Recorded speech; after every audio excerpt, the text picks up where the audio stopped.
So let me take a step beyond or before the book then. When did you guys, and I'm going backwards, when did you guys decide to start channeling together?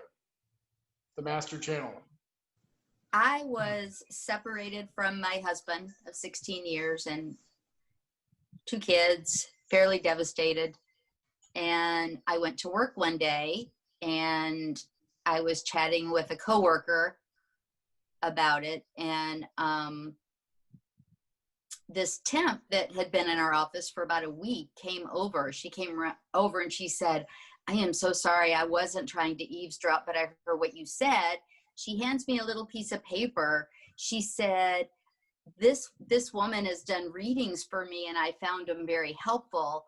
I wanted to share this with you in case you want to call her. And she gave me Barb's number and just went back to her desk and that was it. And I was like, wow. So I was telling some of my friends about it. Lily was not interested even a little bit at that time. And a neighbor and then another coworker at that same job, they went and had readings. I had to save up the money because I was a newly single parent. And they went and had readings and then would bring it. Barb would always record them on a cassette tape back then. And they would come over to my house and we'd listen to them. And every time we were on the phone, we would find ourselves talking about it. And then finally I saved up $40 to go see Barb and had my own reading. And then, you know, I tried to get Lily to listen again. She wasn't there yet. And I mean, Lily, you can tell the next part.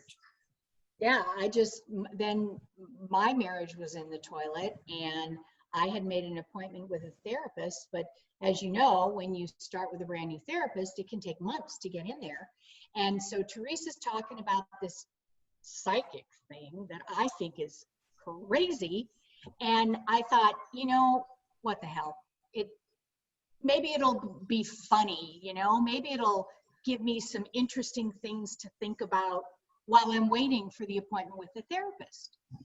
It never once entered my mind that this had anything to do with God or divinity or literally saving your life. How could I have known? And so I went to this first session and everything in my life started to just spin around what had just happened to me. And in my very honor and articulation way, I had to transcribe every word she said. I studied it. I worked it. Oh, wait, let me obsess about this for a minute. Chris and I both have a coffee mug that says that. I don't know why. And so my whole life started to change. And so then that was it. And I didn't even go to the therapist appointment. I mean, everything started to change for me in that moment. And I didn't really understand it, but it was like impelling, you know. I just went there. And everything about me from 27 years ago, pretty much everything about me now is pretty different. I can even wear long dangly earrings now. Right, girls? Well, and the thing about the channeling itself that I didn't expect, I'd always thought seeing a psychic meant, oh, you're going to go on a trip, you're going to meet a man, you're going to this, that, or the other. And I think that I was totally blown away by the fact it wasn't about any of those things. It was about me and who I am and how I got to be the person that I was at that moment. And by the end of it, I had so much hope because I wasn't just a failure and all the things, all that heavy emotion I walked in there with about the failure of my marriage and where am I going from here and whatever was all taken away by what they said. That's what blew me away because I always thought a psychic meant what's going to happen on Tuesday, you know, but it was so different, and which is why I wanted to share with all my friends, you know. And the people who want the answer to be what's going to happen on Tuesday, wouldn't really want to do what we do. It's different from that.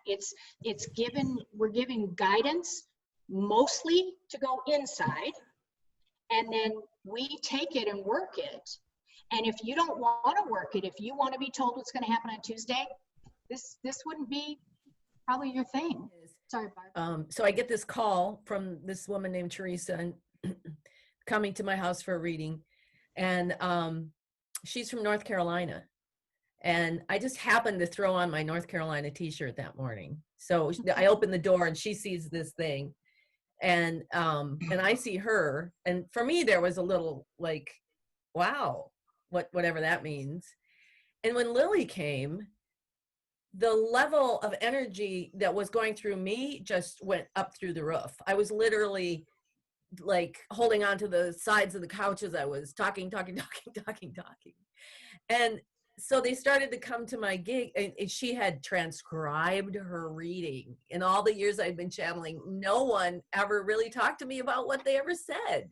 They would come, sit, ask questions, take their tape, and then maybe 6 months later they'd come again. But here were these women who were just like, well, we got what to know more. And I had tried, before I'd ever met them, right before I met them, I had tried to do a group channeling. I had been channeling since 1987, and it was 1993. And I thought, I'd read Seth Speaks.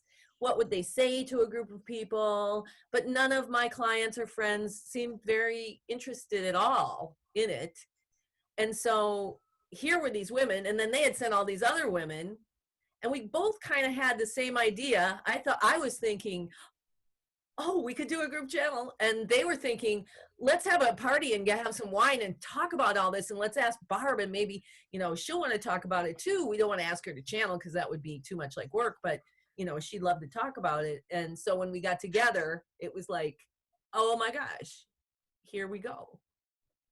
And what's so interesting is that first channel that we did as a group, what people don't know, that it's hard to get through reading culture in the book.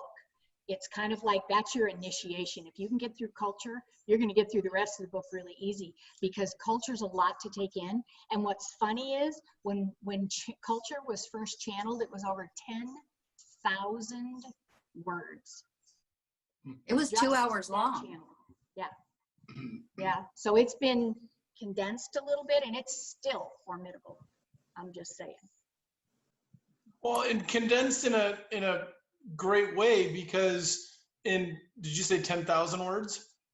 In 10,000 words, you have attention span, you have variation of language, you have, right, some repeating, some, different, all these different things. So to be able to bring that together so that people can relate to it is a mindful task. Mm-hmm. And we would get together, the three of us, at Lily's office. And I think I used to bring over my little Mac or something. And we would sit there and edit it, the three of us, looking at the screen, making those decisions together. And I think that alone is a miracle. Yeah.